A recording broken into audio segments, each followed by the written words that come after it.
আমরা একটা নিয়ত করছি যে কোনোদিন না কোনোদিন আমরা যেন বাংলা, সেদিন আমি থাকি আর না থাকি, মাওলানা বখতিয়ার থাকুক না থাকুক, কোনোদিন না কোনোদিন বাংলার সকল সুন্নিরা যেন বৎসরে একবার ওই টঙ্গীর ময়দানে একদিনের জন্য হলে উপস্থিত হয়ে সকাল থেকে সন্ধ্যা পর্যন্ত 5 ওয়াক্ত নামাজ পড়ব, 5 বার দাঁড়ায় আল্লাহর নবীকে সালাম দেব, আখেরি মোনাজাত করে আমরা চলে আসবো কান্দাকাটি করে। বাংলার মানুষ জাতি বুঝবে কোনটা সঠিক কোনটা বেঠিক। সেদিন বুঝবে কিনা জাতি দেখবে, বুঝবে না এরাই সঠিক।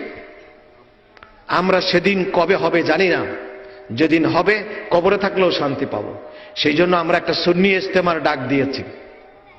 ইজতেমা বাড়ি বাড়ি করা হয়, হোক, ওগুলো আঞ্চলিক ইজতেমা হতে পারে, কিন্তু সেন্ট্রালি একটা ইজতেমা হওয়া দরকার, সারা বাংলাদেশ ব্যাপী এক জায়গায় হওয়া দরকার কিনা। সেই ইজতেমার জন্য আমার আবেদন রইল। আমি আগেও বলেছি, প্রথম লালদিঘির ময়দান থেকে আমি এই কথা শুরু করেছি, যে লালদিঘির ময়দান থেকে অথবা জুমেতুল ফালা থেকে হবে, 2 জায়গার এক জায়গায় হয়তো আমি বলেছিলাম যে আমাদের এই জিনিসটার দরকার। আজকে চিটাগঙ্গে এত বড় একটা কনফারেন্স হচ্ছে, ঢাকাতে হওয়া দরকার এবং সুন্নি ইজতেমা হওয়া দরকার।